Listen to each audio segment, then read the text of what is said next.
Our next case this morning is Schlessinger versus Schlessinger.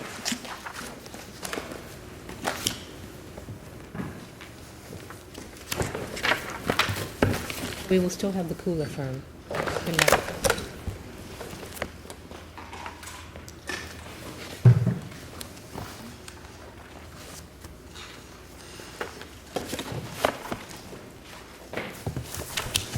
Counsel? Good morning. May it please the court. Elliot Kula from Kula & Associates. With me today is Juan Antunez. We represent the petitioner, Kathy Schlessinger. There's been a suggestion that the petition for writ of certiorari is moot. Counsel, do you want to reserve some time for rebuttal? Yes, thank you. I'll reserve 3 minutes of my time for rebuttal. There's been a suggestion that the petition is moot, and it's not. The trial court ordered Kathy Schlessinger to turn over personal financial records. At that time, she was not a party to the case. The petition centered around that fact that she was not a party to the case. Since then, she was made a party to the case by an amended complaint that is presently subject to a motion to dismiss. That change in status party does not moot the petition, and it doesn't moot the petition for the following reasons. First of all, it is the quintessential capable of repetition yet evading review issue. In this case, the motion to dismiss is still pending. Kathy Schlessinger may very well become a non-party once again. Second reason is that the discovery is still premature, and that was the central claim in our petition, is that this discovery was premature, and it was premature for two reasons. First of all, under the case law, there should have been a determination first and foremost whether or not the post-nuptial agreement on which the claim is proceeding against Kathy and against the estate, whether or not that agreement was valid and applicable in this case as against the estate, as against Kathy. That determination has not been made yet. That determination is subject to the motion to dismiss filed by Kathy. That determination is subject to a motion for summary judgment by the estate, both challenging the validity of the agreement. Also, when we look at the agreement in this case, the agreement itself has a provision on discovery, and the agreement states that where there is a challenge to the validity of the agreement, until the validity of the agreement is fully adjudicated, all discovery shall be strictly limited to matters relating solely to the issue of the validity of this agreement. That's at paragraph 32 of the post-nuptial agreement. It's the site I have here is the Respondent's Appendix 192. It's actually an exhibit to their amended complaint. So we have both the case law establishing that it's premature, and we have the contract at issue here establishing that it's premature. Well, Mr. Poole, my concern is a little bit different in the case, and since you don't mention it, perhaps it shouldn't be a concern. It seems to me that the other Mrs. Schlessinger, Pamela, is the co-personal representative of this estate and has full access to the decedent's documents, books, and records from which to determine if any improper conveyances or transfers were made. But discovery is not limited to just one person. You can seek it from multiple people. Why shouldn't, there is a right of privacy in your banking records. We are talking about bank subpoenas here, are we not? I'm sorry? Are we talking about banking subpoenas? Is that what we're talking about? Or are Yes. we talking, so would you address whether or not at this juncture these documents are subject to be had, since perhaps they can be had, the information can be had some other way, or is that not a concern for you? I think, first and foremost, it's not a concern, and it's not a concern because of this prematurity. There's relevancy, and we are in this very strange position in this case where we're in a window of not yet relevant. We're in this contingency relevancy period. It may become relevant if the agreement is determined to be valid. If the cause of action is determined to be stated, a cause of action of breach of this post-nuptial agreement. Keep in mind that the position of the estate, the position of Kathy in the pending motions in the trial court, motions to dismiss, motion for summary judgment, is that the agreement does not apply here because the agreement is a post-nuptial agreement governing alimony. so it doesn't apply here. Let's assume the But trial judge doesn't buy this, that postnuptial agreement just has to do, with alimony. That Mr. Schlessinger said, I'm going to give my prior wife whatever she's entitled to, and you know what that is, in my estate, and I'm not going to decrease the value of my estate by giving other gifts to her or really anybody else, so you'll know what you're going to get, Pamela. Forget the alimony piece. Then what? Then why would the other side have to wait? Because they're claiming that he gave a lot of money to the first wife and the daughter, and they want to know if he did. Why aren't they entitled to get that now? they would be entitled to get it then, after that determination is made that the contract is valid, both because of that, keep in mind that provision within the postnuptial agreement that says all discovery will be limited. This is an agreement between the parties to that. Pamela agreed to that at the outset, that she would accept limitations on her ability to obtain discovery. What paragraph are you referring to in the postnuptial agreement? I'm referring to page 32, paragraph 32 in the postnuptial agreement. And we cite this in our briefs as well. And this is... Now, Yeah. Mr. Kula, you'll be assuming that we didn't read the briefs. My apologies. Go ahead, Mr. Kula. Again, that provision is an agreement, a provision to which the parties agreed, and that provision should be strictly applied as stated in the provision. It'd be no difference than if this was a case in which Pamela was suing Jim, still alive, and in the course of that litigation suggested that he was diverting funds to Kathy. But is it your position, because the sentence here is, until the agreement is fully adjudicated, all discovery shall be strictly limited to matters relating solely to the issues of the validity of this agreement. So is your position that, as it stands right now, this agreement is contested?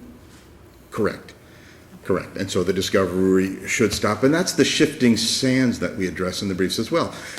And frankly, relevancy often rests on a shifting of sands in litigation. There can be motions in limine, something is excluded, things shift in litigation, and then they can become relevant and admissible at some later point. I'm not under the understanding that anyone has made a claim that the postnuptial agreement isn't valid.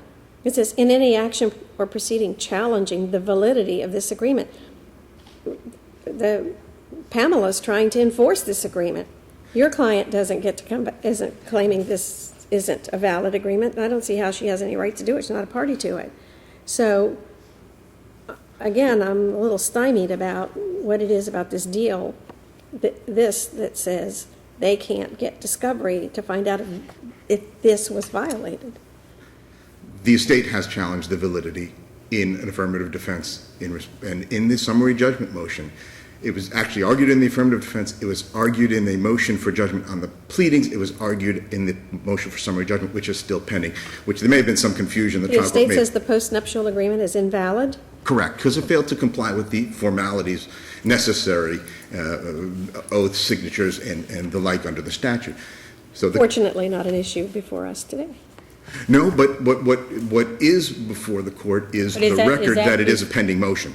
Okay, that is part of the record that the estate is challenging the validity of the agreement. Yes, that is the motion for summary judgment that is pending that the estate has filed. Motion for judgment on the pleadings was denied, raising that issue as well. We don't know why it was denied. The motion argued factual disputes. Judgment on the pleadings was denied. Now it's teed up again for the motion for summary judgment. I've gone into my time, so I'll sit down. I respectfully request the court reverse this, quash the discovery order. Thank you. Thank you, counsel. Counsel? May it please the court, Michael Schlessinger, with no relations to the parties. Good morning. I'd like to answer some of the questions that the panel has asked. First, the order that is being sought to be quashed was a limited discovery order. It was Judge Thomas made a decision that we are limited solely to checks being given to the first wife from James Schlessinger or his entities. So to answer your question, Judge Wells. For checks given by Schlesinger or his entities to his first wife. Right. Okay. To show whether or not, as framed in the pleadings, which is really what the test here, because either a non-party or a party. But counsel? Yes, Your Honor. not that can't ask a lot of people for the same kinds of documents, but your client has all of Mr. Schlesinger's banking records and all of his business banking records as a personal representative of his estate. Why isn't this pure unmitigated harassment? Because she has access to every single check he's ever written. There's two reasons, Judge Wells. First, at the time of the motion, we did not have full access. At the time of the amendment... Well, counsel, you do now. We're standing here on a cert. It's a discretionary writ. I agree, Judge Wells, and the reason why we're entitled to that is because once we got some of the documents, not all, because there's 3 entities that are objecting to any production to the estate. Those are not owned solely by Mr. James Schlessinger, the decedent. We were able to find what we called hidden transactions that were not disclosed by Kathy Schlessinger or her counsel at all, and we attached them to the amended complaint. We made them a party, which changed this writ. So you're only looking for the checks written by the entities that will not give you the checks or their records.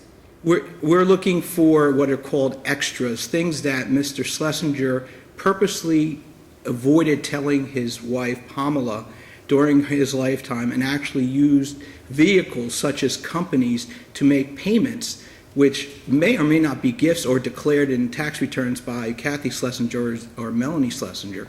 We believe that goes into intent because there's a tortious interference claim that both of the parties purposely avoided telling Pamela Schlessinger during James's lifetime. So the judge took that into account. He looked at the relevance of this. He limited the order.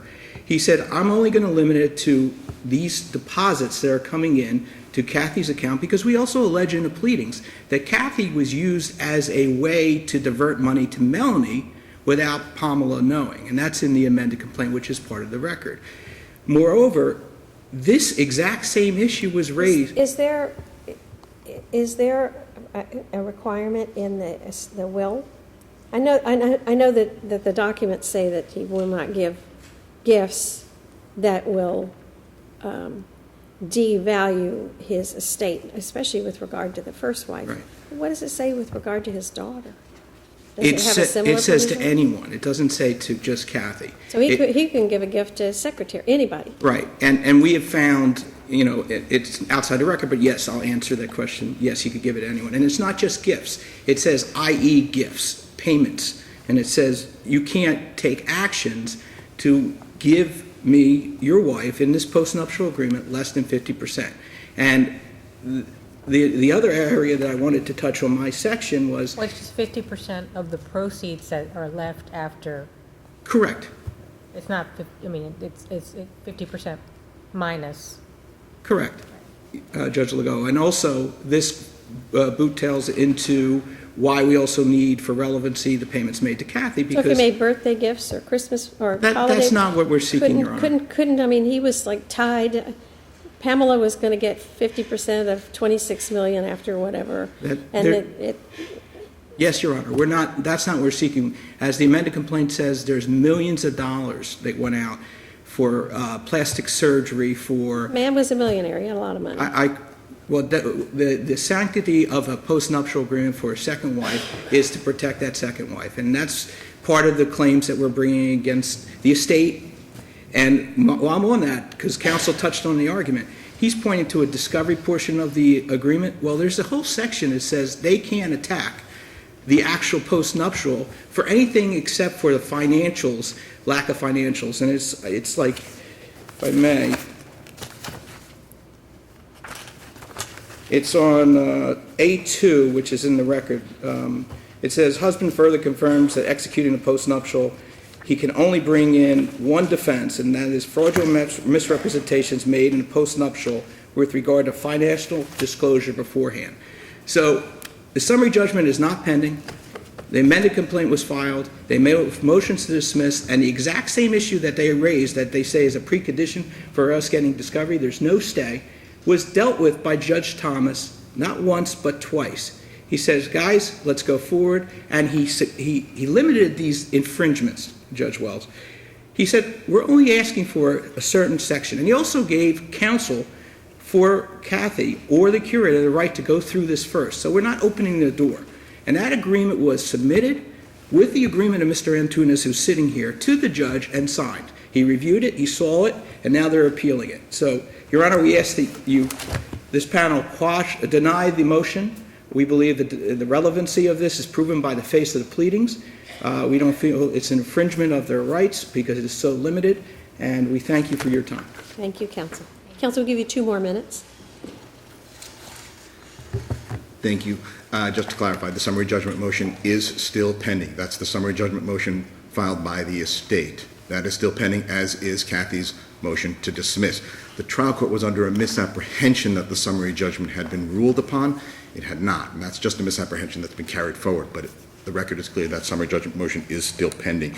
Making us a party into the lawsuit actually accentuates the premature nature of the discovery and allows us into the litigation to argue over the course of proceedings and make arguments that we couldn't make before. That's some of the shifting sands. That's challenging the validity. If our challenge to the validity of this agreement is unfounded, they should resolve that quickly and swiftly. We can be on with the discovery, but it hasn't happened as of yet. Upon the filing of the suit, yes, the discovery was relevant. Upon the filing of affirmative defenses and on the filing of the motion for judgment on the pleadings and on the filing of the summary judgment motions and Kathy's motion to dismiss, that squarely put at issue the validity of the agreement. The provision in the contract should stand, just as it should be strictly enforced for Pamela. It should be strictly enforced. The discovery is premature, and we respectfully request the court quash that order. Thank you. Thank you. Thank you both. Our next case is Dinopoli versus State.